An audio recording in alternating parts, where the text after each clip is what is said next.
아마 졸업식이나 뭐 행사 같은 데서 들어보셨을 거예요. 그 굉장히 웅장한 멜로디 있잖아요. 네, 바로 엘가의 위풍당당 행진곡 제1번인데요. 오늘은 이 곡, 특히 그 유명한 부분이죠. 희망과 영광의 땅, 이 부분을 좀 깊이 파고 들어볼까 합니다. 주신 자료 보니까요. 곡의 기본 정보는 물론이고 역사적 배경, 또 음악 분석까지 아주 상세하게 담겨 있더라고요. 그래서 이번에는 이 곡이 어떻게 만들어졌고 또 어떤 구조를 가졌는지, 그리고 왜 이렇게 영국뿐 아니라 전 세계적으로 사랑받으면서도 가끔은 논란이 되는지 그 핵심을 좀 같이 파헤쳐 보려고 해요. 자, 그럼 바로 시작해 볼까요? 먼저 작곡가 에드워드 엘가부터 얘기해야겠죠. 1857년에 태어나서 1934년에 돌아가셨는데 이분이 위풍당당 행진곡을 총 5곡이나 쓰셨다고요? 근데 오늘 우리가 다룰 건 1901년에 작곡된 1번 D장조. 이게 제일 유명하죠? 네, 맞습니다. 이 1번 곡이 가장 잘 알려져 있고요. 기본적으로는 3부 형식. 그러니까 A-B-A- 구조를 따라가요. 쉽게 말하면 처음 A하고 마지막 A-에는 좀 활기찬, 약간 군대 행진곡 같은 그런 주제가 나오고요. 그 중간 B에 분위기가 확 다른 부분이 삽입되는 거죠. 아, 바로 그 중간 부분 B 섹션이 오늘 얘기 핵심이겠네요. 희망과 영광의 땅으로 더 알려진 그 부분 말이에요. 정말 장엄하면서도 뭔가 마음을 울리는 그런 선율이잖아요. 근데 저도 자료 보고 좀 놀랐는데 이 멜로디가 원래 이 행진곡 자체를 위해 쓴 게 아니었다면서요? 네, 맞아요. 그게 좀 재미있는 부분인데 사실 1902년에 있었던 에드워드 7세 대관식 있지 않습니까? 그 대관식을 위한 대관식 송가라는 곡에 이 멜로디가 먼저 사용됐었어요. 아, 정말요? 송가에 먼저 쓰였군요. 뭐랄까 대중적으로 엄청난 인기를 얻게 된 거죠. 그렇죠.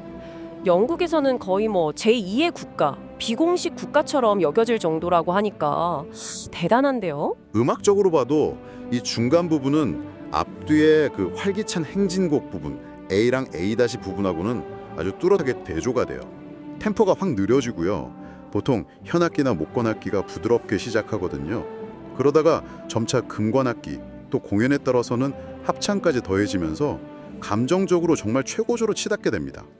어떻게 보면 이 부분이 곡 전체에 어떤 정서적인 중심 역할을 하고 또 많은 영국인들에게는 자부심을 느끼게 하는 그런 부분이라고 할 수 있겠죠. 네네.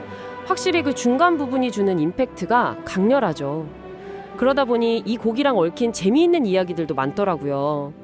엘가가 이 곡으로 왕실하고도 인연이 깊어져서 1904년에는 기사자기까지 받았다고 하고요. 네, 그렇죠. 자기를 받았죠. 그리고 매년 열리는 영국의 그 큰 클래식 축제 BBC 프롬스 있잖아요.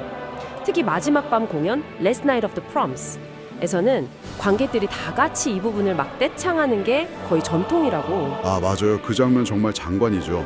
자료에도 2017년 사카리 오라모 지휘의 BBC 심포니 공연 영상 같은 게 언급되어 있었죠.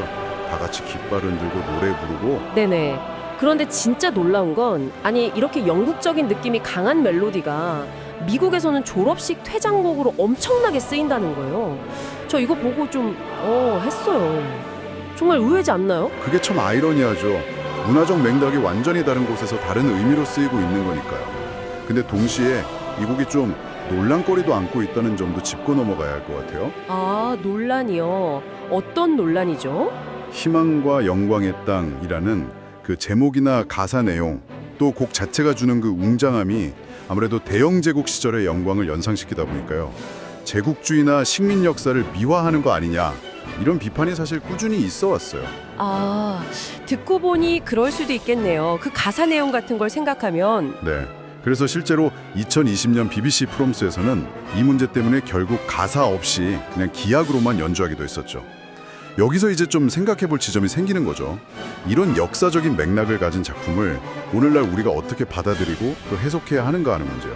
그렇군요. 단순히 좋은 멜로디로만 생각했는데 그런 복잡한 배경이 있었네요. 그럼 곡은 그 유명한 중간 부분이 끝나고 나면 다시 처음에 그 활기찬 주제로 돌아오는 건가요? A- 부분으로? 네, 맞아요. 처음 나왔던 A 주제가 약간 변형된 형태 A-로 다시 돌아옵니다. 그리고 마지막은 코다라고 부르는 아주 화려하고 웅장한 마무리로 끝을 맺죠. 엘가의 그 오케스트레이션, 그러니까 다양한 악기 소리를 조합해서 풍성한 색채와 규모감을 만들어내는 솜씨가 여기서 정말 빛을 발한다고 할 수 있어요. 자, 오늘 이렇게 엘가의 위풍당당 행진곡 제1번에 대해 쭉 이야기를 나눠봤는데요. 정리해보면 이게 그냥 우리가 흔히 생각하는 그런 행진곡이 아니었네요. 그 유명한 멜로디 뒤에는 생각지 못한 탄생 비화가 있었고 또 영국과 미국이라는 다른 문화권에서는 전혀 다른 의미로 받아들여지고 있었고요. 네, 그렇죠.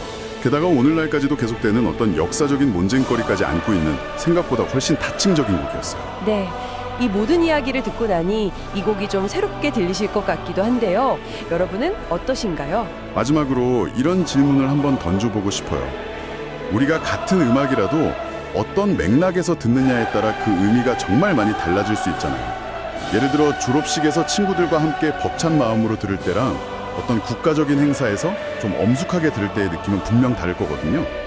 결국 음악의 의미라는 게 딱 고정된 게 아니라 어쩌면 그걸 듣는 우리 각자의 경험이나 사회적인 맥락 속에서 계속해서 만들어지고 변해가는 건 아닐까? 뭐 그런 생각을 해보는 것도 재밌을 것 같습니다.